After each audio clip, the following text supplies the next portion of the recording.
Good afternoon, good morning, depending on where you're watching from. Welcome to today's session. Hope you are ready. Let's invite our friends, everyone we know, to be a part of this conversation.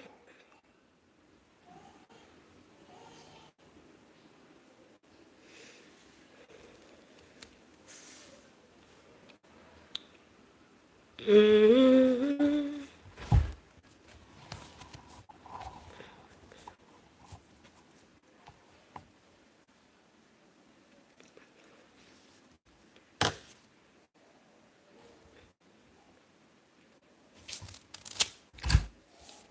All right,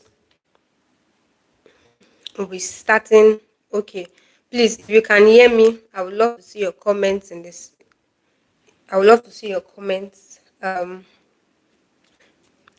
Yes, if you can hear me, please just drop a comment so I can know that we are together. We are together. So I believe we had a wonderful time in the last session, and in this session, we're going to be having questions and answer. Um, I received a number of questions, but for the sake of this moment, we are just going to be taking a few of them.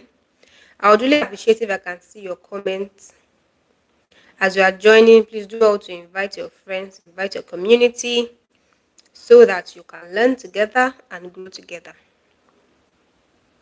That's one of the ways you show love to your community, to your friends, to your loved ones.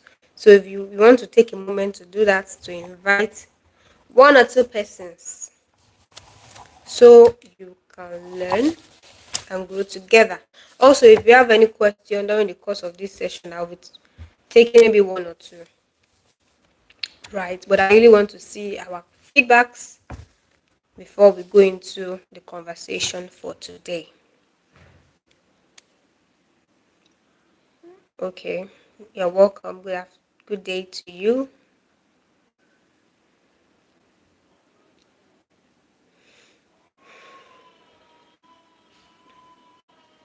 You're welcome. You're welcome. You're welcome. Let's share the link everywhere. All right. So I would appreciate our comments as we proceed.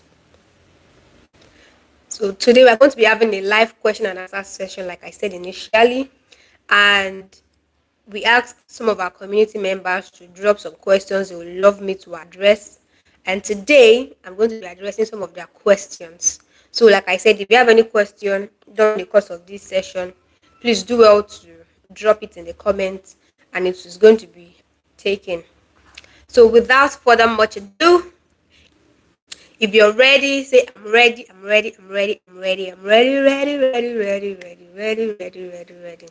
All right, to the first question here that I have. Someone asked, what practices do you recommend for building self-confidence? What practices do you recommend for building self-confidence? So I want to believe that this person wants to um, develop his or herself in the area of being confident, um, individual or personal confidence. So, what practices do I recommend for building self-confidence? The truth is, some of my answers might not be the regular thing that maybe you might be expecting, or might be familiar with. All right, but if you can pay attention to them, it's really going to help you. So I also want to encourage you, beyond hearing the answers today, beyond the things you're going to be hearing, to make a decision that you are going to take an action after today's session. That's how you can make the most of what you are hearing. So back to the question, how to build self-confidence. All right, maybe you struggle to show up, to speak up, to express yourself, to be yourself when you are in a gathering, in a setting, in a community, and you want to know how to navigate that. So the first thing I'm going to be saying to this person is, um, true confidence really emanates from a sense of identity. When you know who you are, there's a way it empowers your confidence. All right. When you are aware about who you are, you know who you are. Many people go to school to study different courses. People take online courses. People pay for seminars.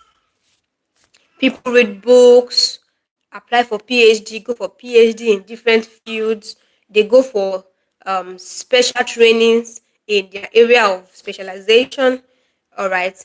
But if you're going to really do well, if you're going to really fly, if you're going to do so much as an individual, then it is important that you also take time to have a PhD in yourself. So the same way you are intentional about studying, you're intentional about investing in knowledge, investing in your career development by taking trainings, courses, special programs, and the likes. That is the same way you must be intentional about studying yourself, learning yourself, observing yourself, watching yourself, paying attention to you.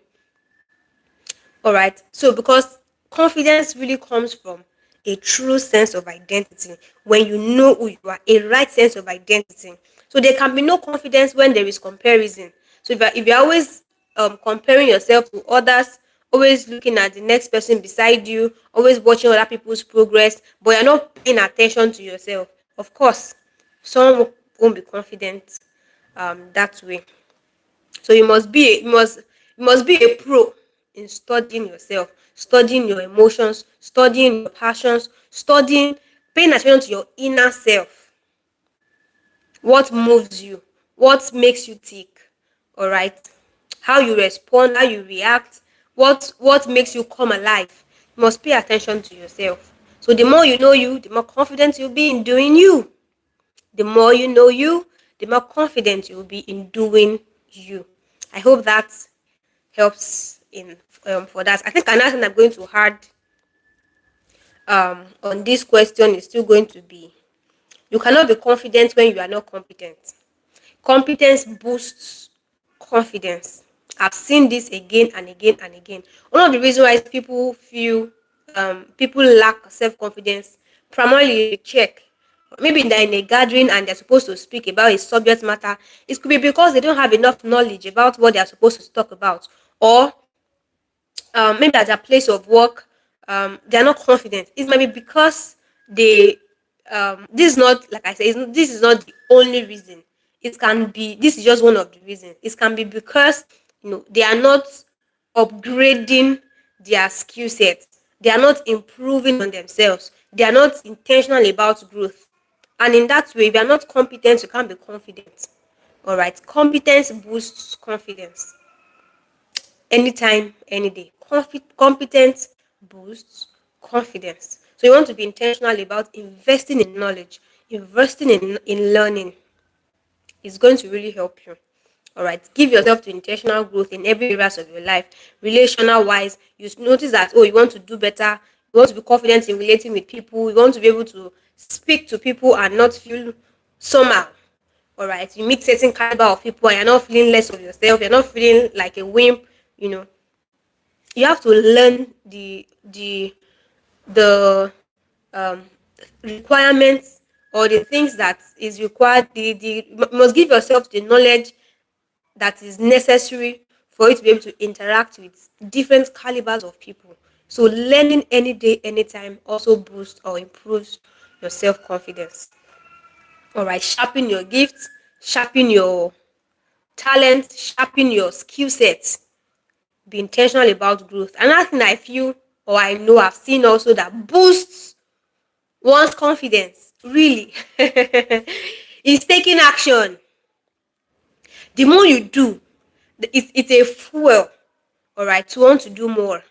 The more you do, the more you execute, the more you take actions on certain things. When you say or when you set a goal for yourself and you do it, there's a way it boosts your confidence that, oh yes. So tomorrow when you are faced with maybe something, another challenge, or you are faced with a situation or something, because you have a track record, you have done it before, it will be easy for you to say that because I've done it before, I can do it again, I'm going to do it again.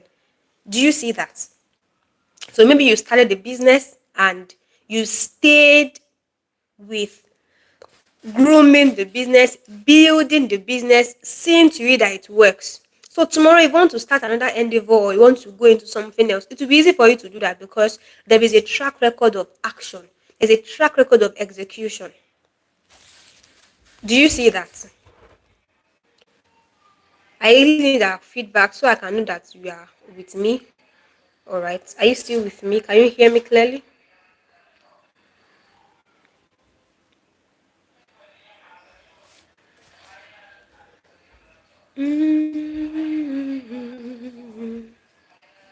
All right, great. So, taking actions improves or builds your self confidence.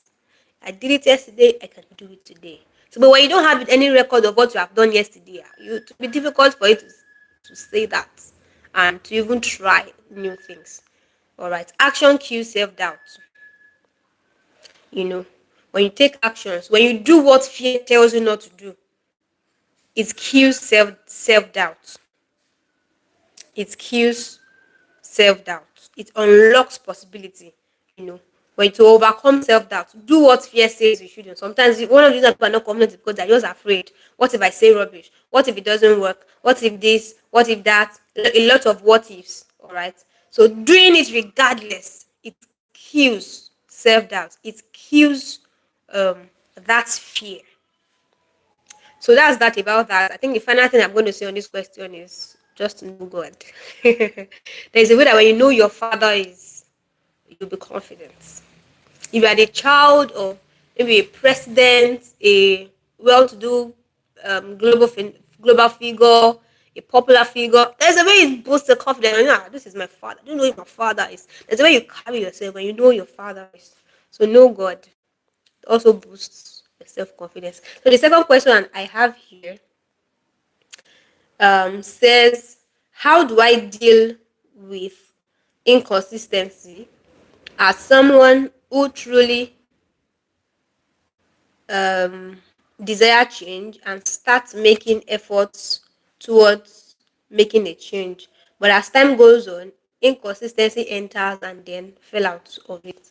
How do I deal with that? So this person is asking simply, you want to embark on a change. You want to change maybe an habit, um, you want to change in an area of your life, and your person has been struggling with inconsistency or falling out of the goal the person wants to achieve. So how to deal with inconsistency? First of all, I have a video I've made on this on my channel, so you want to search it out and listen to it. It's going to help you. I always say that when it comes to dealing with consistency is not just about, the truth is everyone is consistent. Everyone, with the exception of nobody. Every human on earth are consistent. All right. So what differs between each and every one is what they are consistent at or what they are consistent in. So some are consistent in lifestyle, habits, actions, thought processes that makes them a better person, while some are consistent in a lifestyle, habits, thinking patterns, belief systems, culture that makes them the opposite. So truthfully, everyone is consistent. All right. For instance, when you wake up every day, there are things you do every day. You eat every day, right? Yes. So if you eat every day, it shows you are consistent in something. So now, how to handle this is to now transfer that same level of consistency. How you have been showing up. There is no one that wakes up a day that does not pick up their phone to use it. There is no one that, except maybe you are on a social media fast or something. Everyone goes on social media platforms, Instagram, Facebook, WhatsApp, at least 5 minutes a day. Go and check your screen time, how you spend your um the time you spend, what you spend your time on your devices. Everyone always, you always check social media, you always check. So there's something you do every day. Maybe visit the loo every day. Some people, their websites they go to every day. Their videos they watch every day. So everyone is consistent. All right. So it just matters what you are consistent in. So how to help yourself is, okay, since I'm consistent in eating, for instance, every day, how can I transfer this level of consistency into this? That is where the work comes in. All right. So, but there is another thing I also want to add to it. The truth is, if you check online for, just search this question online, how to be consistent, you're going to see numerous videos that different people have shared their various thoughts on, that that helps, right? So, but the difference. So you want to ask yourself, have I? All right. So if you have read a material on consistency, seen a video on consistency, attended a webinar, a live session, a training, a program, whatever it is on consistency. So your issue is not about knowing what to do. Your issue is beyond listening to hear. For instance, if you are here, you are listening to me, and you have this same challenge. All right. Don't just listen to hear or to know. Listen to do. All right. Listen to do. For instance, I said everyone is consistent. So what can I replace among the things I'm consistent in? Which of my habits do I need to replace? What do I need to replace it with? Start from there. That's action. So listen to do. All right. So the more you do, the more you you become consistent. The more you don't do, the more you become inconsistent. The more you do, the more you become consistent. The more you don't do, the more you become inconsistent. It's as simple as that. Then another thing I'm going to add for this person, that I was speaking in a close mentorship session earlier this week, and I was sharing with them how that, I also want to recommend a book, Atomic Habits. It's a game changer. It's going to really help you. All right. So there was a rule the man said or spoke about in the book that I just sort of what's the word? I restructured. So he spoke about a 2 minute rule. All right. So sometimes when people want to be consistent at something, and they set goals for themselves, maybe they say, I want to read a book. So instead of saying, I want to read a book or I want to read 10 pages per day, so rather than saying that, make it very easy. All right. I'm going to read for 2 minutes, maybe every day. So for you to be able to achieve that, what's the first step you need to take to be able to read? So now it's not just about the goal, all right, but the kind of person you are becoming while doing what you are doing. So because there is a link between your identity and your consistency. So the more you say, let me say this first of all. When you don't have a clear yes, all right, it will be difficult to know what to say no to. When you have a clear yes, what I want to achieve, what I want to do, that's your yes. What you want to say yes to, or I want to say no to ignorance, I want to say no to laziness, I want to say no to procrastination, I want to say no to, um, give me examples. I want to say no to not showing up. You have a clear yes of, I want to show up, I want to learn to begin to show up, I want to become a person that shows up, I want to be a person that is disciplined. That's a yes. So when you know your yes, it will be easy to know what to say no to. So when you are focused on achieving your yes and things that are not in line with your yes shows up, you'll be able to know that, oh, this is a distraction. Is it simple and clear? So back to the 2 minute rule I was talking about. So he said, start with 2 minutes. All right. You want to work out, you want to lose certain kgs, certain weights. Start with 2 minutes. Don't say, oh, it's too small. That's the reason why you won't achieve it, because you want to start big. Start small. Start with 2 minutes. All right. Start with 2 minutes. So, like I said, I restructure what he said to another thing. Though he gave the 2 minute rule, I'm giving the 2 second principle. So, what does it really entail? It means that it matters if the first thing you do in the first 2 seconds of the time you have set to achieve your goal. For instance, maybe you have determined that I want to read, let's say, give or take, a page per day. At least for someone who is just starting, I want to read a page of a book per day, right? And you have said, I'm going to, once it is so time, you set a specific time for it.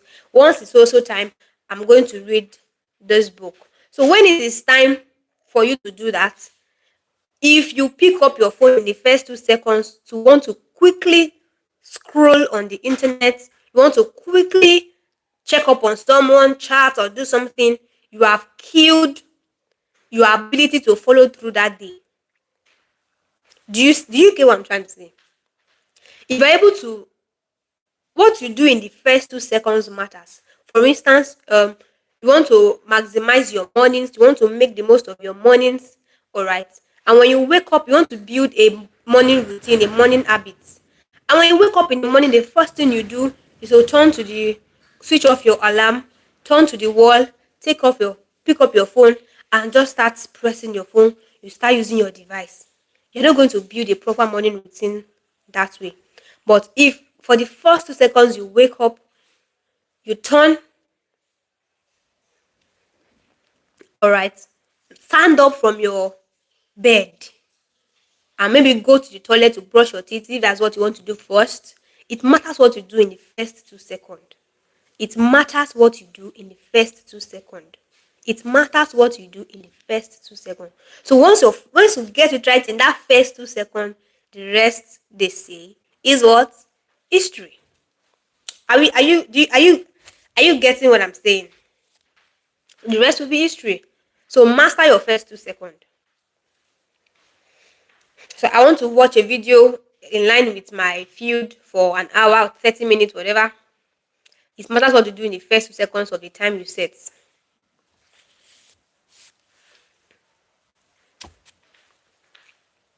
It matters what you do in the first 2 seconds.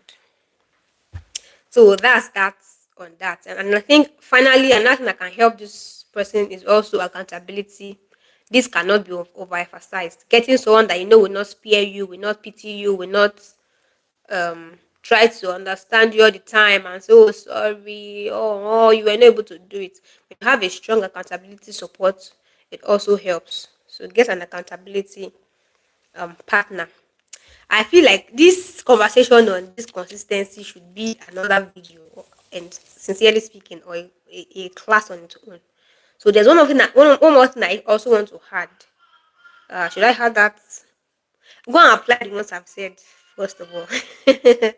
Go and apply it first. All right. Get an accountability support, someone that can hold you when you say I want to do this in the next 1 month or get this done in the um next couple of weeks, someone that will hold you and will not take no for an answer.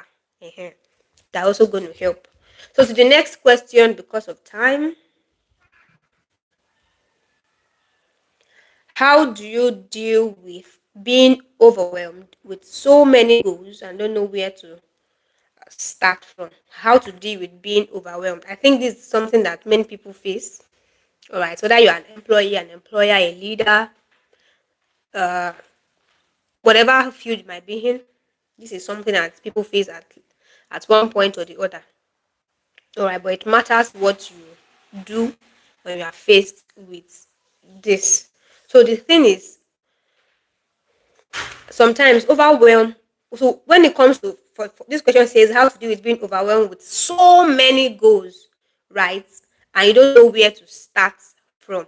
So from this question, I can see that this person has a lot of things they want to achieve, and that alone, even seeing that alone, it's overwhelming.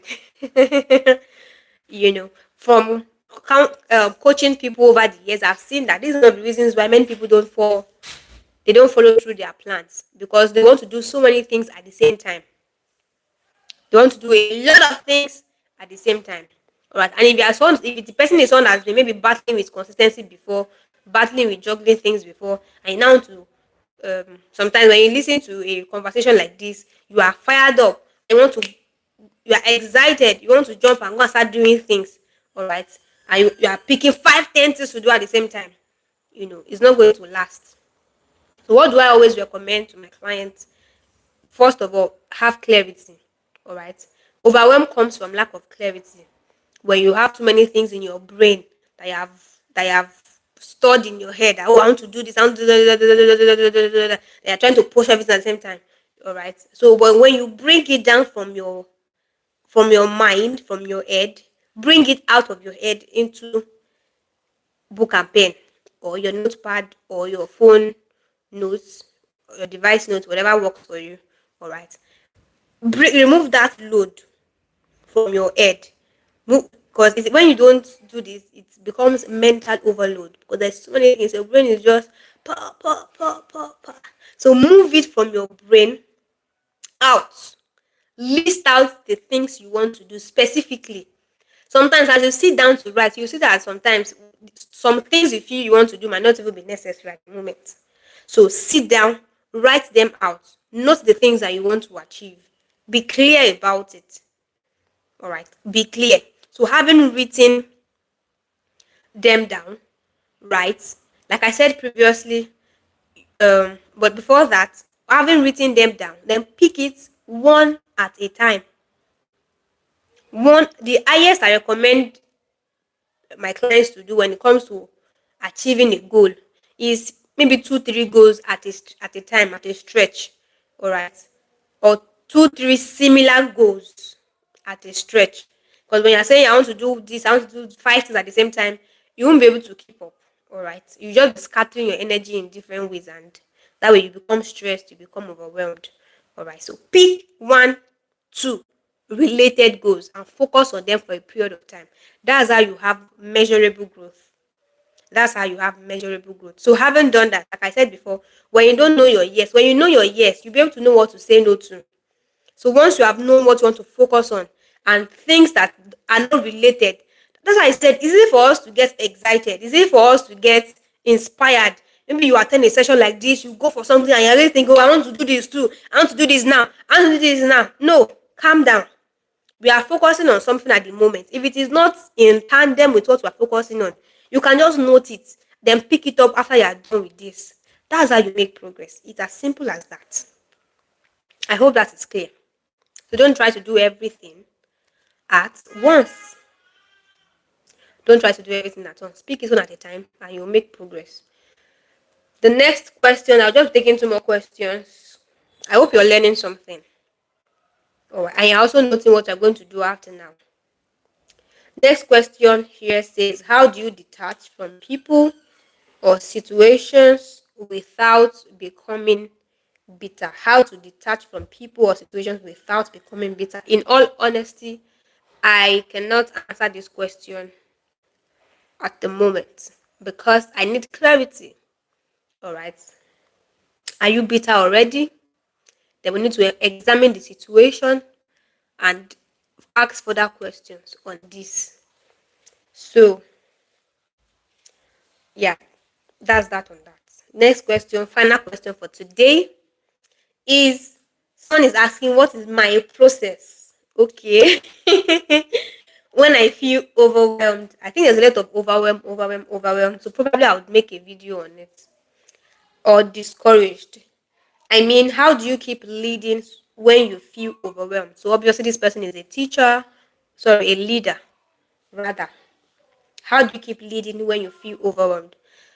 As an individual, personally, you know, and as someone who has been leading for years, the truth is, there are moments when we experience discouragement. There are moments when you are personally distressed. There are moments that when you are leading people, you yourself may not be okay. So one thing I always recommend, one thing that I prioritize again and again, I don't play with it, I don't joke with it, is my soul nourishment, the nourishment of my soul. Because I can only be healthy or I can only lead properly when my soul is whole. I can only lead from um, clarity, from freedom, from peace when my soul is whole. So I don't joke with my soul nourishment. So when I realize that, oh, it seems I'm getting overwhelmed, I'm getting discouraged, maybe sometimes you have overexerted yourself, you have expended your energy on raising people, leading people, being there for people, this, engaging in different activities, and you are close to burnout. The truth is, overwhelm is an alarm telling you to take caution, telling you to sit and reflect, telling you to slow down, telling you to pause, check yourself before firing on. All right. It is a signal, it's a sensor that keeps you on track. It's a sensor. So when that sensor comes up and you're already feeling that fog, you are feeling that I don't know how to describe the word.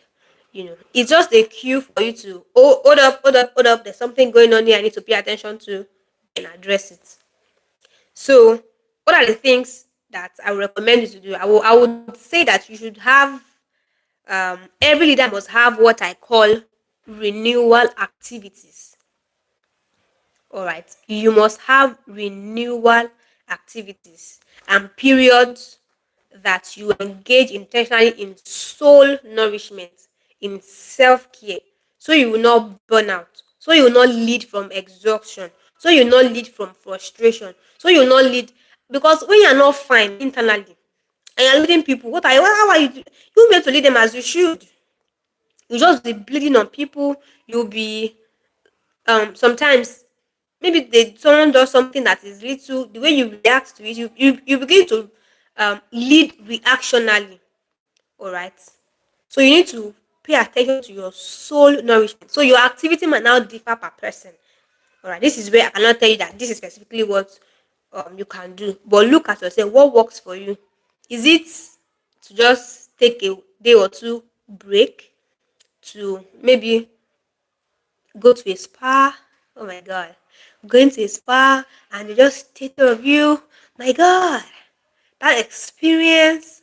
Or you read. It can be a novel that's something that steers, that cleanses your soul.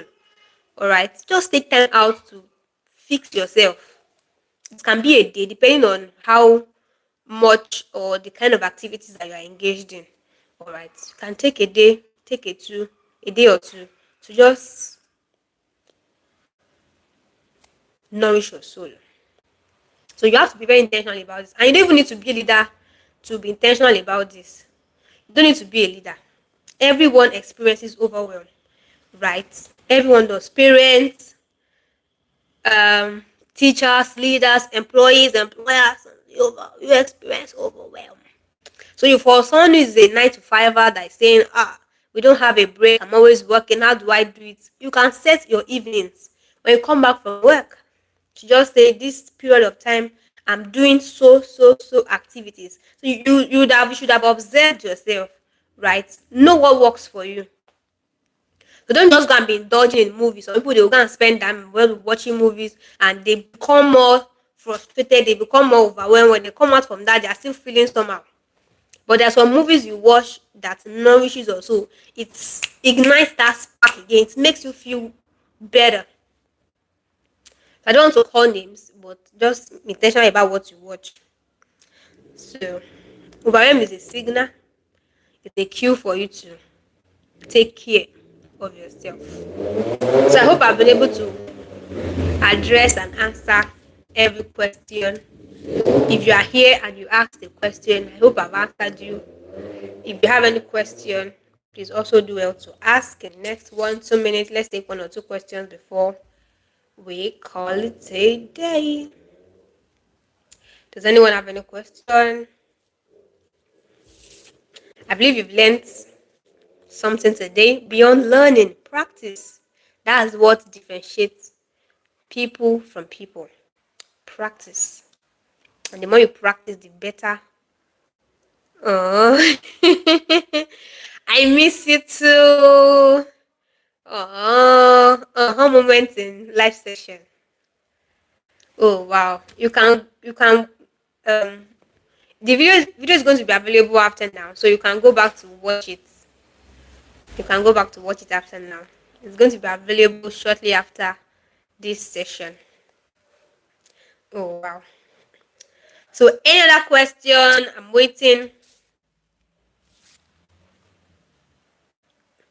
The truth is, you are the gatekeeper of your life. You have the responsibility for your life. See, if you don't take care of yourself, those you think you want to kill yourself for, they will once you die, like once the person dies, life continues. You'll be amazed.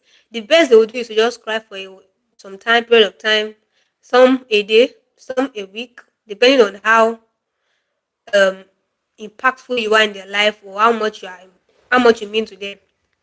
So you are the gatekeeper of your life. Nobody would do what you are supposed to do for yourself for you. So you have to be intentional in nurturing yourself, in keeping yourself.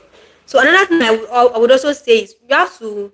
That's why I said awareness is very important. Self awareness. You must be self aware to know when you are drifting. To know when I'm losing my savor. I'm losing my authenticity. I'm losing, you know, I'm losing me. You must pay attention. That's why I say you must have a PhD. The same way you go to school to study different courses, you attend programs to learn about things, you pay for courses, you pay for certain trainings to know about certain areas. You must be intentional about studying you, paying attention to you, knowing when your actions is coming from a place of hurt, from a place of bitterness. Your interaction with people is not flowing from a genuine place, from a genuine well. You must pay attention to you. You must pay attention to you. Very important. Another thing I'm going to tell you that's going to work for this discouragement thing. Encourage yourself in the Lord, right? There are times that you have to just sit down.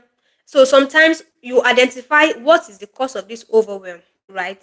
I haven't seen that, okay, this is the thing. Be honest with yourself. Don't lie and feel that there's nothing wrong with you when there is something actually wrong with you. Don't pretend that all is well when all is not well. Identify what's the cause of this, all right? And address it. Sometimes, maybe as a leader, I don't know, I just like saying this. As a leader, maybe there's an area of your life that is not working, and the people you are leading, oh, they are doing well in that area, and sometimes you feel like, what about me? And that begin to spark up certain things, you know, and before you know it, you are discouraged, right? So rather than just move on and say, oh, it is well, it is not well, and sit on that matter, pray about it. Another thing that works is just soaking in worship, an atmosphere of worship. I always say this, that you can't have an encounter with God and your life will not have an imprint. Every encounter, genuine, intentional encounter with God. So encounter here is not that, oh, the heavens open, angels are standing, descending. It's not that. Every time you fellowship with God, that you spend time with God, it's not possible for you to really, truly spend time with Him, and there won't be a rub off. This scripture says, "In the presence of God, there is fullness of joy." Oh my God! So when you surrender in worship, sometimes you can just get some sounds, some songs that ministers to your soul, and sometimes you just cry and let out the emotions, and before you know it, you feel better, right? So your relationship with God is very important. Sometimes just sitting. I don't. How do I explain this? Just sitting under the covering of the presence. Oh my God! It washes. His presence cleanses. His presence cleanses. You just notice that, oh, those bitterness, this thing works. Those bitterness, those hurts you are carrying, those discouragements, it's as if you are being cleansed. Water is being poured on you and it's being washed away. But when people don't have that discipline of sitting down, you just want quick thing, and boom, they jump. Must sit down, soak in His presence. Yeah. Ooh, sha. It's beautiful. You'll be fine. Right? You'll be fine. Get some song. Some songs you listen to that when you listen to it like this, you're gonna do alright. You're gonna do alright. So you need to be intentional about yourself. You need to be intentional because you can't flow, really be a blessing as you should when your inner self is not okay. So it's like it seems there is no question. I believe this answered someone's question. So have a PhD in you, pay attention to yourself, be honest in your relationship with yourself. All right. And be intentional. So you can lead from freshness, from wholeness, from freedom. All right. Freshness. You can't lose your sabo. Freshness. I hope with this viewpoint of mine, I've been able to convince and not to convince you that all that I have said is pivotal in your growth as an individual. So in our next session, by next month, we're going to be talking about something else entirely. But if you have something you want me to talk about, absolutely you can send them to me, and I'm going to draft out a session or a video on it. From this session, I'm owing you a video now on how to deal with overwhelm. Whether you're a ministry gift, you are a worker, you're an employee, you're a 9 to 5er, even as a mom, overwhelm cuts across different areas. As a mom, as a leader, I think I'm going to do a special video on that and share it. Once it's out, share with everyone that you know. Thank you, thank you, thank you. So I believe we've learned something today. Until we meet again in our next session, I'm the Deborah Adetunji. I want to also say that very soon there's a yearly program we usually have that's on block. On block is an identity reset experience that helps you to break, remove, uncover the layers that is keeping you from being your true self.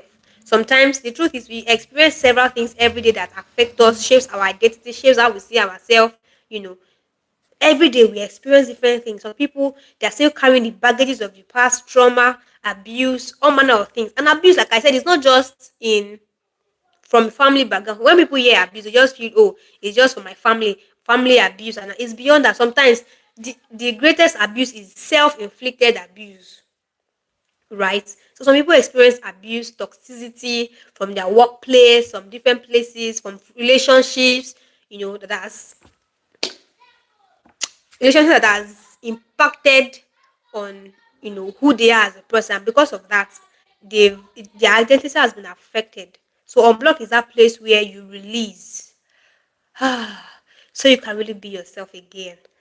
So registration link is going to be out shortly, and once it is out, I really want to help as many people as possible to break out so that they can begin to live in their fullest identity, in their fullest potential, so they can manifest who they really are. So once the link is out, once the details are out, do how to jump on the train early. Share with everyone that you know. All right. Share with and the theme is breathe again. It is time to breathe again. Breathe again. Breathe again. It's going to be an explosive time. It's just a 3-day workshop, right? That is going to transform you from inside out and help you to be a better, newer person. So when people are meeting you again, and like, oh, something has happened to you, you say, yes, it's on block 2026. It's going to be an amazing experience, and I look forward to having you there. All right. So thank you for joining today's live session. I'm so excited to see you stay through to the end.